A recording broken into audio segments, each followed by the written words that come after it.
Vojnici i starešini zdravo.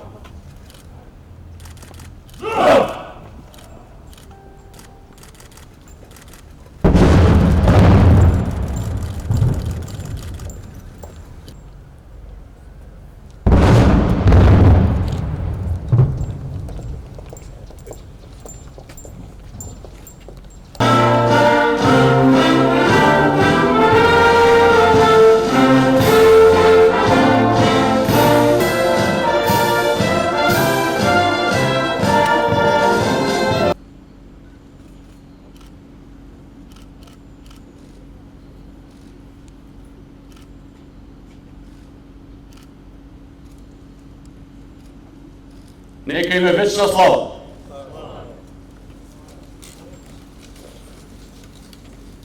Опрема, немотивирачка атмосфера, ниски и немотивирачки плати, одземени дневници, неравноправен третман, лоши услови за пензионирање. Ме порази и тоа што најдов на многу генерали после битка, дури кај оние кои немаат шинови на своите коленки. Се сеќавам дека се сретнав со еден висок воен старешина во 2000 преглед. Третото беа платите во армијата, кои во некои делови се дури и двојно зголемени. Четвртото скалило беше новата лична опрема. Петото беа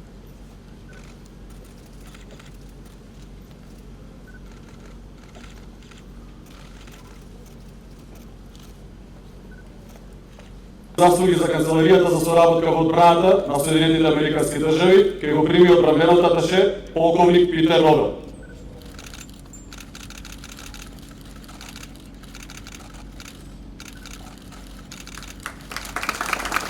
За воени заслуги за баталионот за воена медицинска подршка, кај го прими командантот полковник Ирена Минева.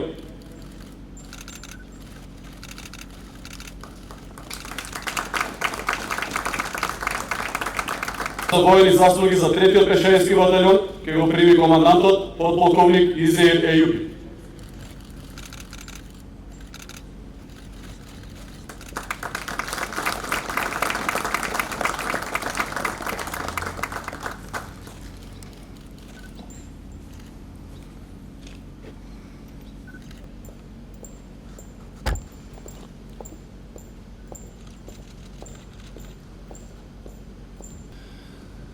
Почитувани припадници на армијата на Република Северна Македонија, ценети екселенции, драги сограѓани, денешниот наш празник е повод да се навратиме на 1943 година, кога на Славе планина е формиран првиот батальон во Народно-ослободителната борба. Континуитетот меѓу батальонот Мирче Ацев и нашата современа армија не е само историски, туку е и вредносен. За време на Втората светска војна, македонските партизански единици беа дел од глобалната коалиција, која се спротивстави на фашистичкото и нацистичкото зло. Освен што беше реализирана најважната цел – слободата, партизанската војска беше на вистинската страна на историјата, со што на нашиот народ му обезбеди достојно место меѓу победниците на војната кои го создава новиот светски поредок. Ова година станавме 30-та членка на НАТО, Организација на демократски и просперитетни држави. Членството е резултат на големото мнозинство наши граѓани, како и на залагањата на повеќе парламентарни состави и влади во изминативе 3 децении. Неспорно е дека станува збор за исклучително историско постигнување, која ја гарантира нашата безбедност и ја јакне внатрешната кохезија на нашето мултиетничко општество. Полноправното членство во НАТО немаше да биде возможно без напорите во континуитет и професионалниот однос на сите припадници на армијата, без луѓето кои секогаш се движечката, главната динамична сила на интегративниот процес. Нашето членство е резултат на темелните одбранбени реформи, личната посветеност на храбрите жени и мажи во нашите вооружени сили и нивното учество во ризичните мировни мисии во светот. во остварувањето на нашата стратешка цел. Секогаш ја имавме и конзистентната поддршка од државите членки. Меѓу нив, посебно место има поддршката од Соединетите Американски држави. Од нашата независност до денес, САД континуирано ни помагаат да изградиме стабилна, сигурна и просперитетна армија и држава.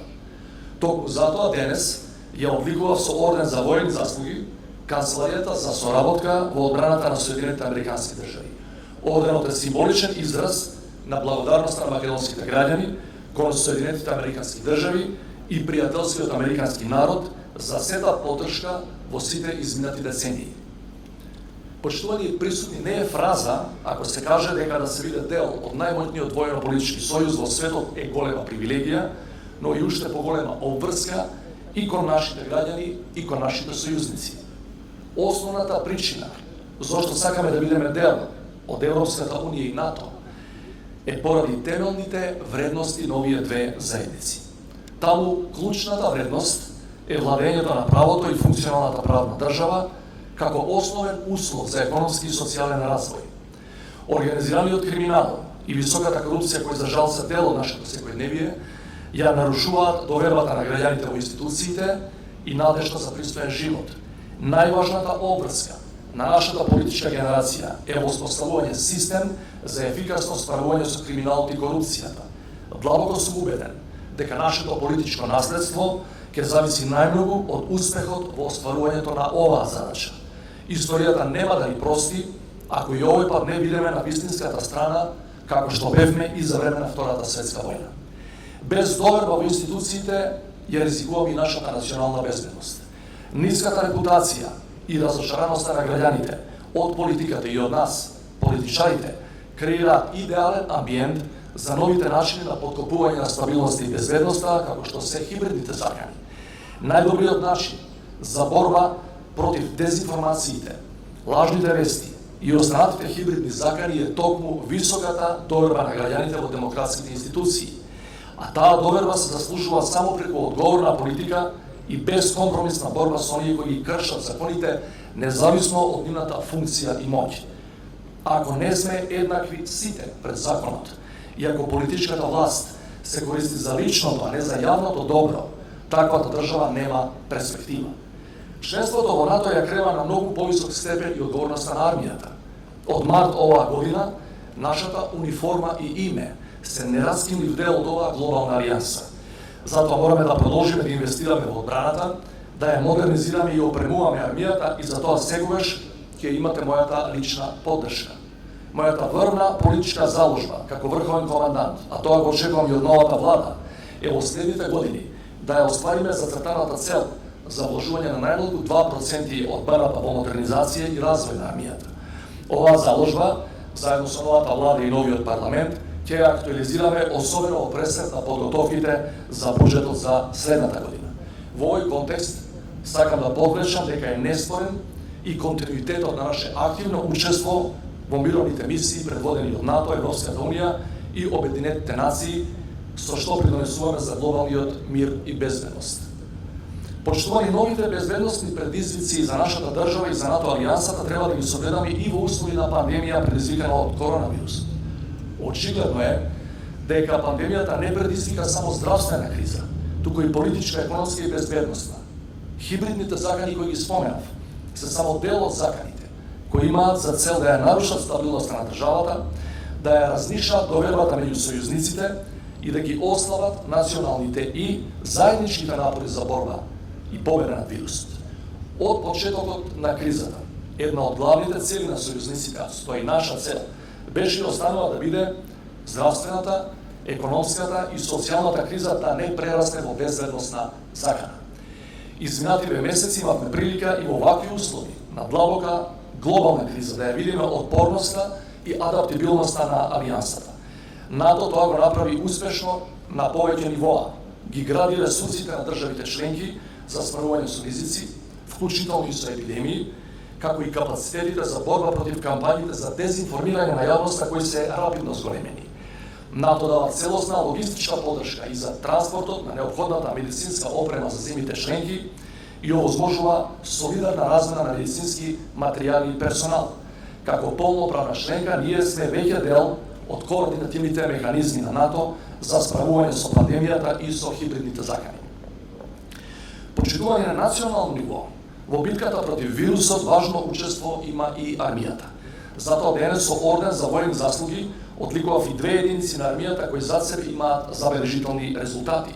Покрај нивниот ангажман во мирнодопски услови во земјата и во меѓународни мисии, овие 2 единици и во услови на прогласена военна состојба дава голема поддршка на другите институции, особено на Министерствата за здравство и за внатрешни работи и на единиците на локална самоуправа.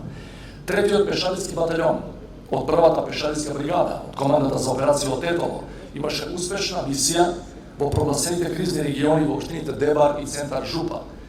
Батальонот за воена медицинска поддршка од логистичката база, освен што секојдневно се грижи за здравјето на припадниците на армијата, ја стави својата болница на располагање на клиниката за инфективни болести и ангажираше медицински персонал за поддршка на ковид центарот во градската општа болница 8 септември.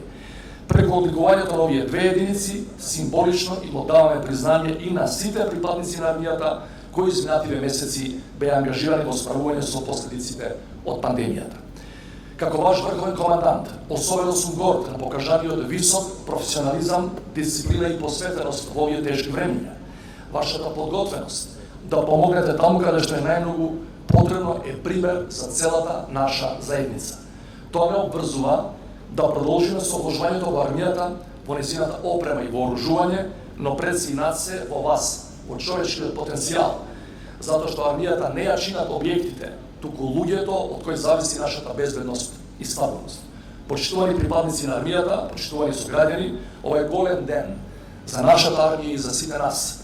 За прв пат како држава членка на НАТО го празнуваме 18 август, денот на армијата. За прв пат, заедно со нашата армија, символично празнуваат и нашите сојузници во НАТО. Нека ни е честит денот на армијата, нека ни е вечна државата.